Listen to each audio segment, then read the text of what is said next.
সারা দেশে বিক্ষোভ সমাবেশ ও মিছিল করছে আওয়ামী লীগ।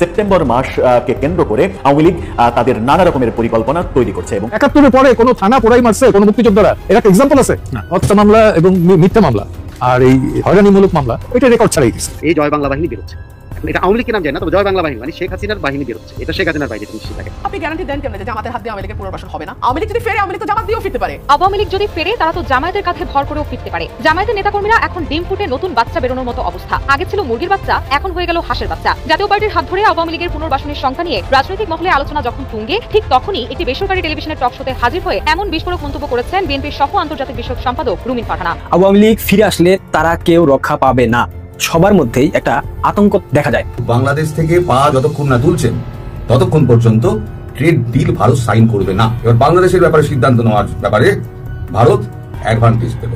আসসালামু আলাইকুম, নতুন একটি সংবাদে আপনাকে স্বাগতম। সাথে আছি আমি এইচ.এম. রুবেল। প্রিয় দর্শক, বেশ কয়েকটি গুরুত্বপূর্ণ ভিডিও নিয়ে হাজির হয়েছি আপনাদের সামনে, যার কিছু অংশ বিশেষ ইতিমধ্যে ভিডিওর শুরুতেই আপনারা দেখেছেন। দর্শক, ভিডিওর শুরুতেই আপনারা দেখে বুঝে গিয়েছেন আজকের ভিডিওটি কতটা গুরুত্বপূর্ণ হতে যাচ্ছে এবং কোন বিষয়টিকে ইঙ্গিত করছে। তাই সকল দর্শকদের অনুরোধ করব একটা মুহূর্ত না টেনে সম্পূর্ণ ভিডিওটি মনোযোগ সহকারে দেখতে থাকুন, তাহলেই মূল বিষয়টি বুঝতে পারবেন। দর্শক, আমরা আজ এটা কথা না বাড়িয়ে সরাসরি দেখে আসবো কাঙ্ক্ষিত সেই ভিডিওগুলো। তবে তার আগে বলবো, যারা প্রতিনিয়ত আপডেট খবর দেখতে চান তারা অবশ্যই আমাদের চ্যানেলটি সাবস্ক্রাইব করে পাশের বেল আইকন অন করে দিবেন পরবর্তী ভিডিওর আপডেট সবার আগে দেখার জন্য। যারা আগে থেকে সাবস্ক্রাইব করে রেখেছেন তাদেরকে অসংখ্য ধন্যবাদ। দর্শক, আপনারা কে কোন জায়গা থেকে ভিডিওটি দেখছেন অবশ্যই কমেন্ট করে জানিয়ে দিবেন। চলুন দর্শক, ভিডিওটিতে আমরা একটি লাইক দিয়ে ধারাবাহিকভাবে সব ভিডিওর আলোচনা দেখে আসি। সারা দেশে বিক্ষোভ সমাবেশ ও মিছিল করছে আওয়ামী লীগ।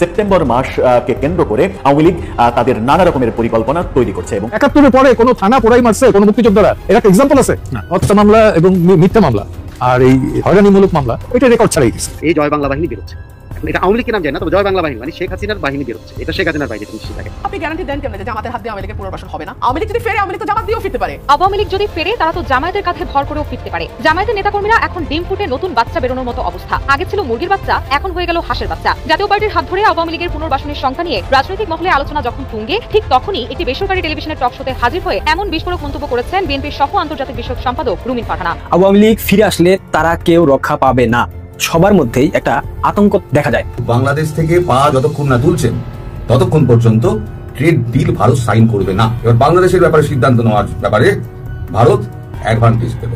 আপনি গ্যারান্টি দেন কেন যে জামাতের হাত দিয়ে আওয়ামী লীগের পুনর্বাসন হবে না? আওয়ামী লীগ যদি ফেরে, আওয়ামী লীগ তো জামাত দিয়েও ফিরতে পারে। আওয়ামী লীগ যদি ফেরে তারা তো জামায়াতের কাঁধে ভর করেও ফিরতে পারে। জামায়াতের নেতাকর্মীরা এখন ডিম ফুটে নতুন বাচ্চা বেরোনোর মতো অবস্থা।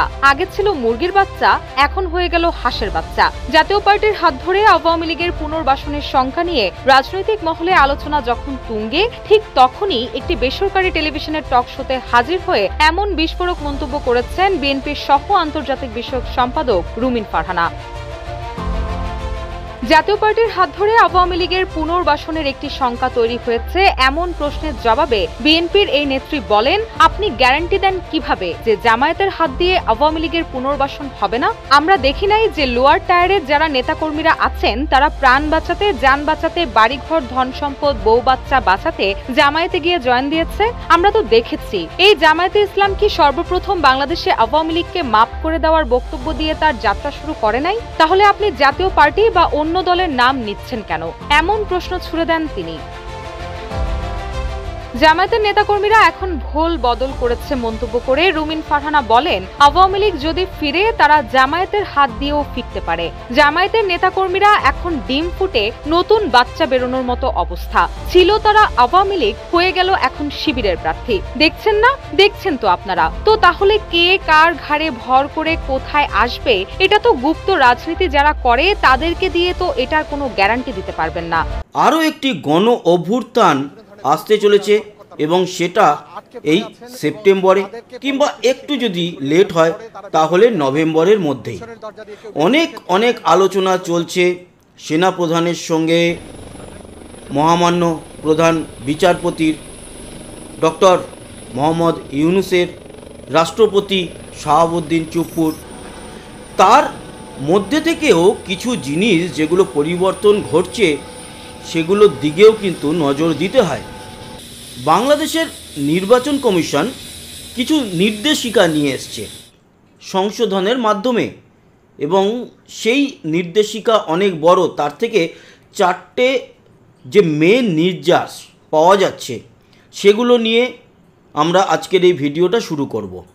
এক হচ্ছে না ভোট, দ্বিতীয় হচ্ছে সশরীরে আসতে হবে যিনি নির্বাচনে দাঁড়াচ্ছেন ওনাকে, এছাড়া নির্বাচনী লোগো যার থাকবে না তারা লড়তে পারবে না, মানে রেজিস্টার্ড নির্বাচনী লোগো, এবং জামানত ফি।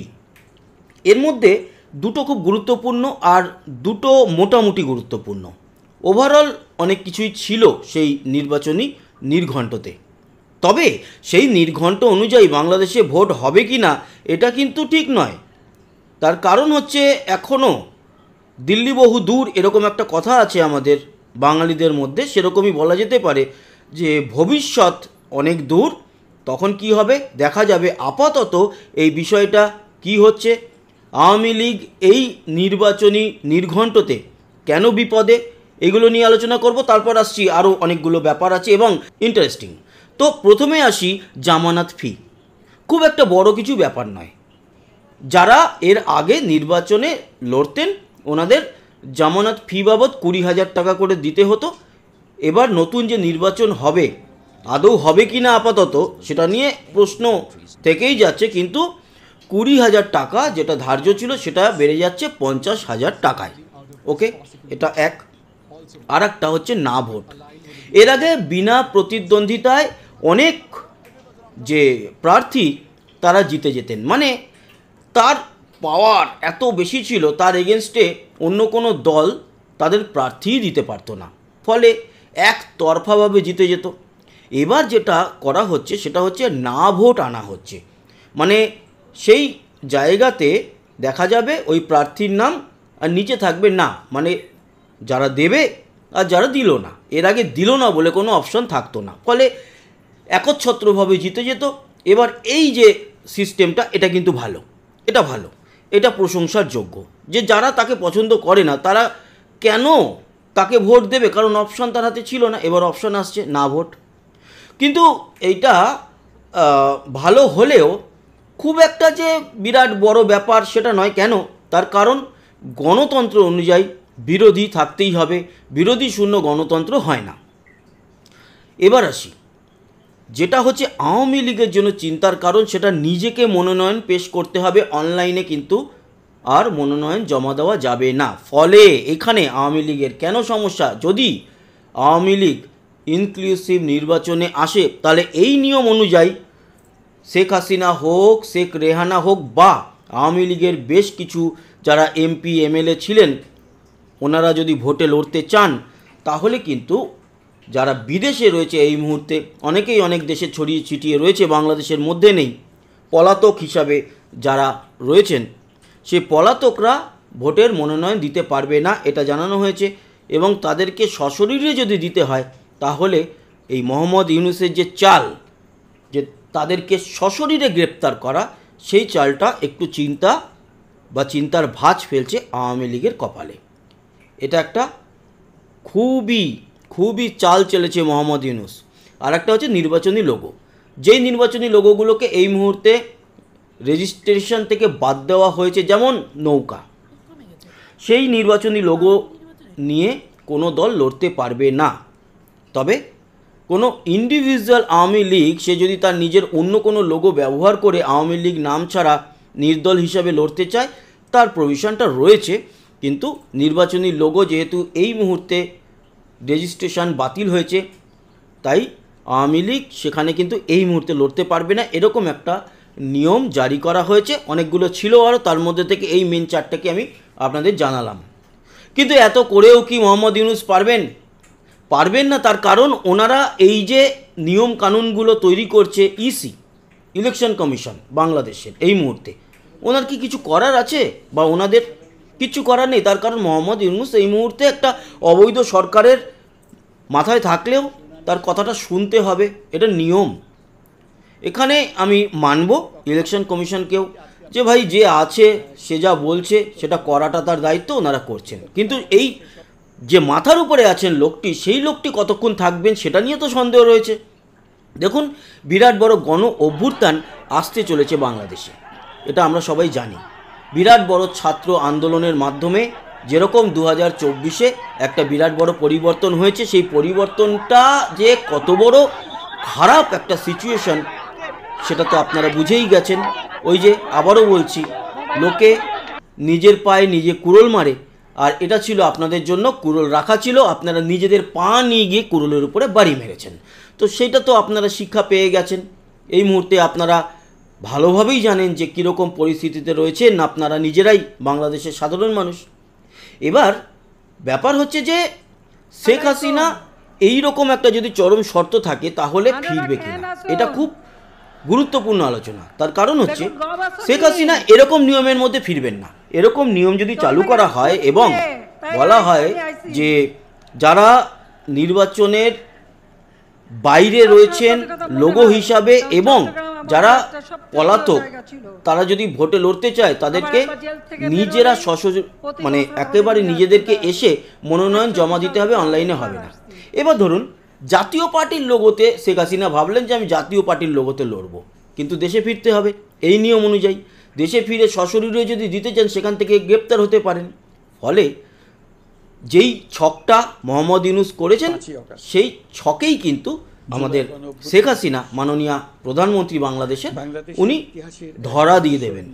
দর্শক এতক্ষণ সাথে থাকার জন্য অসংখ্য ধন্যবাদ। ইতিমধ্যে আপনারা ভিডিওর আলোচনা দেখে বুঝতে পেরেছেন। এই বিষয় নিয়ে আপনাদের মূল্যবান মন্তব্য অবশ্যই কমেন্ট করে জানিয়ে দিবেন।